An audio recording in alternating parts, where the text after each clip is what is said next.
அன்பிற்கினிய நண்பர்களே, என்னைப் போல் தமிழ் மீது மாறா காதல் கொண்ட உங்களுக்காக இன்று வள்ளுவ அமுதத்தை பருகவிருக்கிறோம்.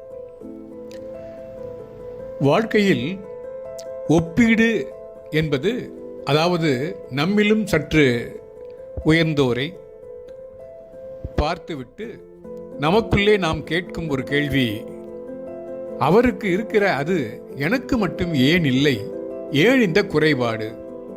இந்த முனங்கள்தான் முட்டி மோதி வெடித்து பொறாமை, பேராசை, பகை, கோபம், கொள்ளை, அபகரிப்பு, ஆக்கிரமிப்பு என பல தலை அரக்கர்களாக உருமாறி பயமுறுத்துகிறது நம்மையும் மற்றவர்களையும். அதே போல தனி மனிதர் வாழ்க்கையிலே கூட செல்வம், கல்வி, திறமை மற்றும் நற்பண்புகள் அடிப்படையிலே இல்லாதவர் பலராகவும் இருப்பவர்கள் சிலராகவும் இருப்பது பற்றி நம் உள் கேள்வி எப்போதும் எழுந்து கொண்டே இருக்கிறது. சமூக பொருளாதார சமன்பாடு இல்லாமையால் உள்ள ஏற்றத்தாழ்வுகளை பற்றி சமூகவியலாளர்களும் தத்துவவாதிகளும் கூறும் வியாக்கியானம் சித்தாந்தங்களுக்குள் நாம் போகாமல் தனி மனிதர்களிலே இல்லாதவர் பலர் இருப்பது ஏன் என்பது பற்றி மட்டுமே இங்கு நாம் ஆயப்போகிறோம். இதற்கு வள்ளுவர் ஏதாவது வழி காட்டுகிறாரா என்று பார்த்தால் ஆம். இந்த குறளை பார்த்தவுடன் இந்த குறளில்தான் தன்னுடைய குறளை உயர்த்தி உரத்து கூறுகிறார். பாடல் குறள்: இலர் பலர் ஆகிய காரணம் நோற்பார் சிலர் பலர் நோவாதவர். நோற்பார் சிலர் பலர் நோலாதவர். இந்த குறள் தவம் என்ற தலைப்பின் கீழ் வருவது என்றாலும் இல்லாமை பற்றி பேசுகிறதே. இல்லாமை என்பது வறுமை என்று நாம் தெரிந்து கொண்டதே. இப்போது சற்று தெளிவடைய இந்த குறள் பற்றிய பல்வேறு அறிஞர்களது உரையை முதலில் படித்து விடுவோம். மு. வரதராசனார் கூறுகிறார்: ஆற்றல் இல்லாதவர் பலராக உலகில் இருப்பதற்கு காரணம் தவம் செய்கின்றவர் சிலராகவும் செய்யாதவர் பலராகவும் இருப்பதே ஆகும். அடுத்து கலைஞர் மு. கருணாநிதி: ஆற்றலற்றவர்கள் பலராக இருப்பதற்கு காரணம் மன உறுதி கொண்டவர் சிலராக இருப்பதும் உறுதியற்றவர் பலராக இருப்பதும் தான் என்று கூறுகிறார். பரிமேலழகர் இலர் பலர் ஆகிய காரணம், அதாவது உலகத்து செல்வர்கள் சிலராக நல் கூர்வர் பலர், அதற்கு காரணம் யாது எனின் நோற்பாரிலர் நோலாதார் பலர், தவம் செய்வார் சிலராகவும் அது செய்யார் பலராதல் என்று செல்வம் நல்குறவு என்பன ஈண்டு அறிவினது உண்மை இன்மைகளையும் குறித்து நிற்கின்றது என்று சொல்கிறார். நுண்ணுணர்வு இன்மை வறுமை, அஃதுடைமை பண்ணை பனைத்த பெரும் செல்வம் என்று ஒரு நாலடியாரையும் சுட்டிக்காட்டுகிறார் பரிமேலழகர். அதாவது நுண்மையான உணர்வு உடைமையையே தேடி பெருக்க வளரும், பெரும் செல்வமாகும். நுண்ணுணர்வு இல்லாமையே வறுமை ஆகும் என்பது அவர் கருத்து. சாலமன் பாப்பையா சொல்கிறார்: பிறர் செய்யும் தீமைகளை பொறுத்து கொள்வதும் அவருக்கு தீமை செய்யாது இருப்பதும் ஆகிய தவத்தை செய்பவர் சிலர், செய்யாதவர் பலர். ஏதுமற்ற ஏழைகள் பலராக இருப்பதற்கு இதுவே காரணம்.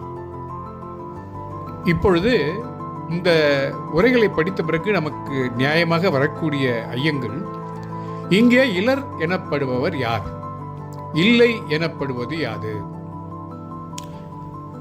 அப்பொழுதுதான் நமக்கு நினைவுக்கு வருகிறது, கேடில் விழிச்செல்வம் கல்வி ஒருவருக்கு மாடல்ல மற்ற பிற என்று வள்ளுவரே ஒரு இடத்தில் கூறியிருப்பதால் கல்வி மட்டுமே செல்வம், மற்றதெல்லாம் அல்ல என்று கூற வருவதால் இங்கு குறிப்பிட்ட செல்வங்கள் அருள், பொருள் என்னும் இருவகை செல்வத்திற்கும் பொதுவாக கருதலாம். அருளும் பொருளும் இல்லாமல் இருப்பவர்கள் பலராக இருப்பதற்கு காரணம் என்ன? ஏனெனில் தவம் செய்வோர் சிலர், தவம் செய்யாதவர்கள் பலராக இருப்பதே அதற்கு காரணம் என்று கூறுகிறாரா வள்ளுவர். மேலும் தவம் செய்கிறவன் இம்மையிலும் இன்பத்தை பெறுவான், மறுமையிலும் இன்பத்தை பெறுவான். தவம் செய்யாதவன் இம்மையிலும் இன்பத்தை பெறமாட்டான், மறுமையிலும் இன்பத்தையும் பெறமாட்டான். என்று பொதுவாக பொருள் கொள்ளலாம். ஆனால் துறவரத்தில் தவம் என்னும் அதிகாரத்தில் செல்வத்தை, அதாவது பொருளை பற்றி வள்ளுவர் பேசுவாரா?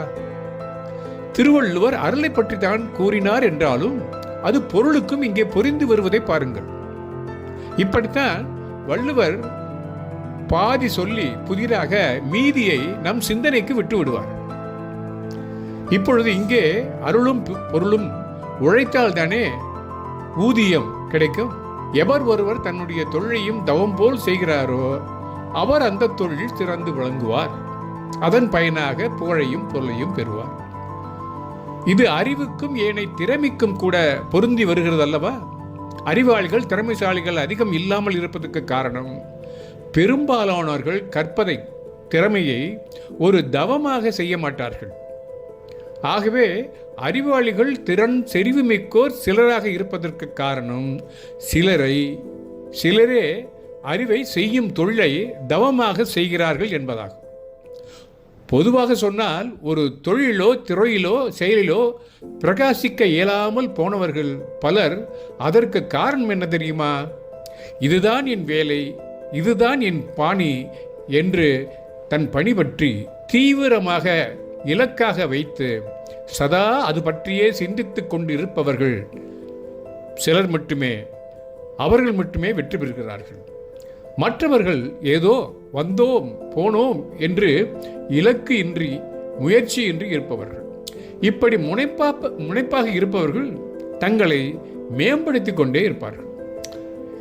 இப்போது தொடர்புடைய இதே போன்று துவங்கும் இன்னொரு குறளையும் நாம் இங்கே பார்க்கலாம். இளமென்று அசையி இருப்பாரை காணின் நிலமென்னும் நல்லால் நகும். ஒருவனுக்கு வறுமை, அதாவது தரித்திரம் என்பது வாழ்நாளில் வரக்கூடும். ஆனால் அந்த வறுமையின் துன்பத்தில் உழன்று சோம்பல் கொண்டு அதனை சுகம் என்று வாழ்வோர் சிலர் இருக்கிறார்கள். அந்த சுகமே சொர்க்கம் என்று சொக்கி அதில் வீழ்ந்து உழல்வார்கள். தன் வாழ்வின் நோக்கம் என்ன என்று உணராமல் இருப்பார்கள். ஒரு வேலையும் செய்யாது நேரத்தை வீணடிப்பார்கள். இத்தகையவர்களை கண்டுதான் பூமியாகிய திருமகள் சிரிப்பாளாம், ஏளனம் கொள்வாள். ஏனெனில் எவ்வேலையும் யாரும் கொடுக்கவில்லை என்றாலும் உழவு என்னும் தொழிலை எப்பொழுதும் கொடுக்க நிலமகள் காத்திருக்கிறாள். இவர்கள் செய்ய வேண்டியது எல்லாம் உழுது விதைத்து அறுத்து உண்பதே உயிர் வாழ்க்கை என்ற உண்மையை உணர வேண்டியதுதான். உழவு செய்து வரும் உணவுப் பொருளிலே உணவு மட்டுமல்ல, இதர பொருள்களையும் ஈட்டிக்கொள்ளலாம். இதன் உட்பொருள் நுணுகி ஆராய்ந்தால் இந்த குறளிலே இவ்வளவு வளம் செறிந்த நிலமாகிய நான் இருக்கையிலே ஏதும் இளம், என்னிடம் எதுவுமே இல்லை என்று சொல்வது பேதமை என்று நிலமகள் நகைக்கிறாளாம். செய்யும் தொழிலில் கருத்தாய் இருந்து தவம் செய்யுங்கள், அப்பொழுதுதான் வாழ்வின் வளமும் செயல்திறனமும் செயல்தரமும் கூடும். இதுதான் வள்ளுவன் கூற வந்த கருத்து.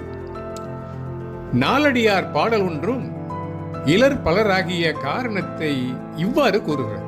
அதாவது மிகவும் உயரமாக பார்ப்பதற்கு கண்ணையும் கருத்தையும் கவருமா வண்ணம் அமைந்திருக்கிறது ஒரு மாளிகை. அந்த மாளிகையின் உள்ளே இருந்து மாந்தர்கள் நல்ல வசதிகள் கொண்டு வாழ்வினை மகிழ்ச்சியுடன் வாழ்ந்து வருகின்றார்கள். ஒருவர் அந்த மாளிகையினை வெளியில் நின்று அண்ணாந்து பார்த்து கொண்டிருக்கிறார். மேற்கண்ட மனிதர் வெளியில் இருந்து மாளிகையினை நோக்கி பார்த்து உள்ளே செல்ல முடியாமல் இருப்பதைக் கண்ட நாலடியார் புலவர் இதற்கான காரணம் என்னவாக இருக்கும் என்று சிந்திக்க துவங்கினார். முற்பிறவியில் மற்றும் இந்த பிறவியிலும் அறம் செய்யாமல் இருப்பதனால் இவர் இவ்வாறு வெளியில் இருந்து பார்க்க வேண்டிய நிலை வந்துவிட்டது என்று முடிவுக்கு வந்துவிட்டு காட்சியையும் அதற்கான காரணத்தையும் பாடலாக வடிக்கிறார். அந்த நாலடியார் பாடல், அகத்தாரே வாழ்வார் என்று அண்ணாந்து நோக்கி புகத்தாம் பெறார் புறங்கடை பற்றி மிகத்தாம் வருந்தி இருப்பாரே மேலை தவத்தால் தவம் செய்யாதார். முற்பிறவி பாவம் புண்ணியம் என்ற சர்ச்சைக்குள் நாம் போகாமல் அறம் நல்ல செயல்களை செய்தல் என்ற புரிதலோடு அணுகினால் இலர் பலராக இருப்பதற்கு தெள்ளத் தெளிவாக முயற்சியின்மை ஒன்றே காரணம் என்பதை உணரலாம். எனவே தவம் செய்தால் மட்டுமே உய்யும் வழி என்பது குறித்து நாம் இந்த பகுதியிலே பார்த்ததுடன் சென்ற நூற்றாண்டில் மாமனிதர்கள் கூட, ஏன் இன்றைய எழுத்தாளர்கள் கூட இதை பற்றி என்ன சொல்கிறார்கள் என்பதை பார்க்க வேண்டாமா? அதை நாம் அடுத்த பகுதியில் காண்போம் என்று கூறி உங்களிடமிருந்து விடைபெறுகிறேன். நட்புடன் நாகராஜன். வணக்கம்.